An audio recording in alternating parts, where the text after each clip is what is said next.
The Holy Gospel according to Mark, the first chapter. Glory to you, O Lord. As soon as they left the synagogue, they entered the house of Peter, Simon Peter and Andrew, with James and John. Now Simon's mother-in-law was in bed with a fever, and they told him about her at once. He came and took her by the hand and lifted her up. Then the fever left her, and she began to serve them. That evening at sundown, they brought to him all who were sick or possessed with demons, and the whole city was gathered around the door. And he cured many who were sick with various diseases and cast out many demons, and he would not permit the demons to speak because they knew him. Now in the morning, while it was still very dark, he got up and went out to a deserted place, and there he prayed. And Simon and his companion, they hunted for him. When they found him, they said to him, "Everyone is searching for you, Jesus." He answered, "Let us go on now to the neighboring town so that I may proclaim the message there also. For that is what I came to do." And he went throughout Galilee, proclaiming the message in their synagogues and casting out demons. This is the word of the Lord. Praise to you, O Christ. And you may be seated. Folks, many of you know me, and if you know me, you know I generally try to be a nice guy most of the time. I don't like to make anyone feel all too uncomfortable. Maybe it's my Midwestern roots. I grew up the child of good Midwestern Scandinavians, and so I like everyone to feel comfortable, and I like to be nice to everyone that is, except Green Bay Packer fans. Yep, Packer fans have this way of making my nasty side come out. I just get so fired up about Packers this, Aaron Rodgers that, their Lambeau leap, and all the times they snicker at us Vikings fans and say things like, "So how many Super Bowls have your Vikings won, huh?" I hate it. I've grown up a diehard Minnesota Vikings fan, and it's really hard not to gloat when the Packers, who seem to always win, suffer big losses. I have to admit it. I love to point out to my diehard Packer backer, cheesehead-loving friends when that unexpected of unexpected happens and the Packers actually lose a big game. Huh? I hate to admit it, but it feels so good.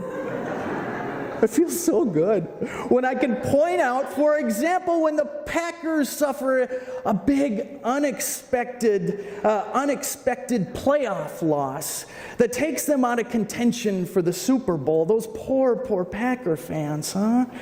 I felt so sad a few weeks back when the Packers choked in that big playoff game against the Seattle Seahawks. Folks, any Packer fans out there? What happened? What happened? Huh? The Packers had the edge almost the entire game. With only 4 minutes left to go in the game, Green Bay was up 19-7. There were 4 minutes. They were 4 minutes from the Super Bowl. Champagne bottles were being carted to the Packer locker room. Huh? Seattle quarterback Russell Wilson had the worst game of his career, 4 interceptions, more interceptions than he had had in any game, high school, college, and the NFL. It looked as though the Packers were destined for a trip to Phoenix. Huh? That's when the unexpected happened. Huh? The unexpected of unexpected happened. Seattle came back, and if you watched the game, you know on the 6th play of overtime, Seattle scored the game-winning touchdown. I felt so bad for you Packer fans. The unexpected happened. I suppose the Packers got paybacks when Seattle, in the final moments of the Super Bowl, when again the unexpected of unexpected happened, when Marshawn Lynch was in the backfield for whatever reason, right? You remember this. Russell Wilson attempts a pass, and rather than a touchdown, he is unexpectedly picked off. He throws an interception, and with just seconds to go, they lose. The Seahawks lose. If you saw either of these games, folks, you know the unexpected happened. The unexpected happened. In our reading today from the book of Mark, the unexpected seems to happen again and again and again. Jesus, the one we call the Prince of Peace, right, seems to have anything but a peace-filled day in our reading. Jesus is busy doing his thing, right? He's in the synagogue. He's in the middle of teaching and preaching and doing his Jesus thing when all of a sudden Peter barges in. Peter unexpectedly barges in and disrupts all Jesus is doing. And he drags Jesus to their home where unexpectedly Peter's mother-in-law is running a fever and on the verge of death. It happens again. Again, later that evening, as Jesus seems to have Peter's mother-in-law resting and on the up and up, something unexpected happens again. One more time, the unexpected happened. People start knocking on the door of his house, one at a time. They come with their own issues. Someone needed to see Jesus, I imagine, because he was down on his luck. Still another, I imagine, was there because her marriage was in trouble. Another came because he was laid off, I imagine. Unexpectedly, they show up at Jesus' doorstep. At first, one at a time, But soon it says a crowd was gathered there at Jesus' home. The poor and the hungry, those with financial strains, and the terminally ill, those who are suffering from depression, the unemployed and the aging, the lost and the lonely, strung out parents worried about their kids, exhausted soccer moms and hockey dads, those with bodies that, don't do anymore what the people wanted their bodies to do. Everyone, it says, everyone in town came. They didn't call ahead. They just showed up at Jesus' front door that evening. I imagine Jesus was looking forward to a quiet evening at home, but no, like the Packers choking in the final minutes of a game. The unexpected of unexpected happened. The whole town was there at his doorstep. And that's when it happens even again. Peter tracks Jesus down. Peter hunts Jesus down because Jesus has snuck off. If you remember in the story, finally in the morning, Jesus tries to sneak away. He tries to get a break from it all. Early in the morning, he got up and he snuck out the back door and went out to what the Bible calls a deserted place, a place where he hoped no one would find him. But that's when Peter tracks him down. It says Peter hunted Jesus down because Peter was overwhelmed with all the people who needed help. He hunts Jesus down, and Peter, finding him, says, Jesus, everyone's looking for you, everyone. Everyone needs you, Jesus. When we decided to follow you, we didn't expect all this, Jesus. Jesus thinks he's escaped for just a minute, but the unexpected happens again. The unexpected seems to happen again and again for this Jesus. And if that's not enough, there's something else unexpected, maybe, that we all discover in this story.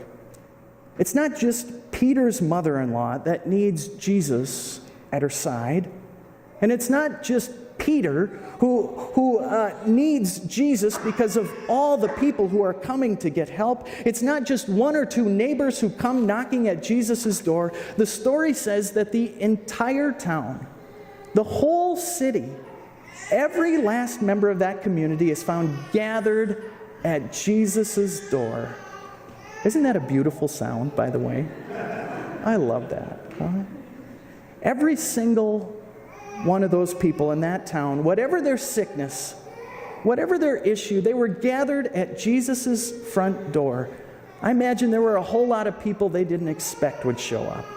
It says, unexpectedly, the whole town, every last one of them, gathered at Jesus' doorstep because they had one struggle or another that had a hold of them. Folks, this story, bear with me here, it comes from the book of Mark in our Bible. And if we were to read the book of Mark from beginning to end, you would find a whole lot of stories that look like the ending of the Packers playoff game. The unexpected happens. It happens again and again for Jesus. Wherever Jesus goes, the unexpected happens.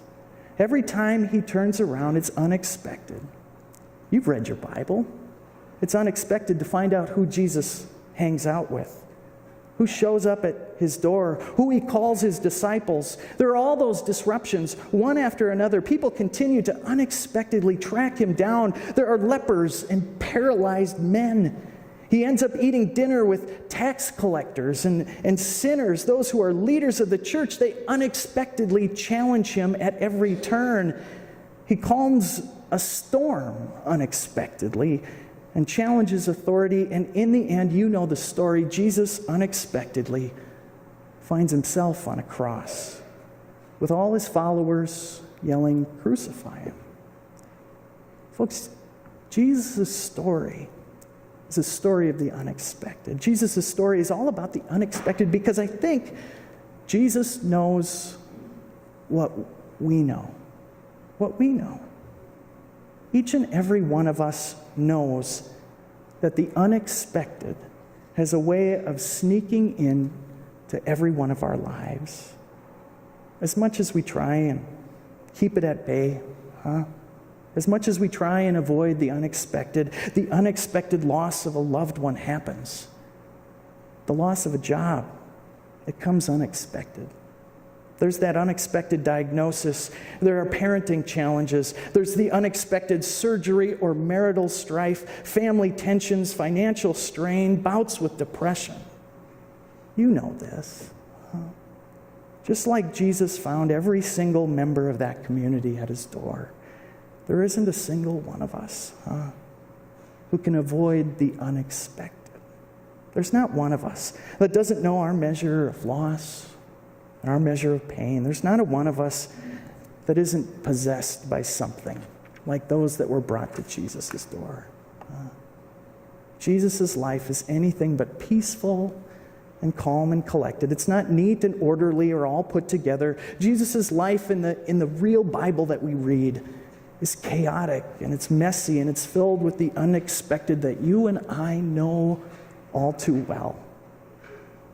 And I wonder tonight if that's what we need to know amid all the unexpected events of our lives. You see, I wonder if Jesus wants us to know that the life of faith was never meant to be some alternative reality where all the pain and suffering can't get to us, where the unexpected can't find us. Sometimes I wish faith provided some kind of shield from all that.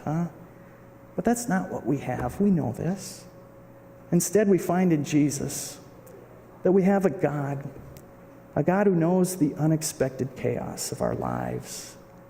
And again, that's where we find this God of ours, right there in the unexpected, right there with us, right there amid the unexpected twists and turns of our lives, right there with you and me. Thanks be to God. Amen.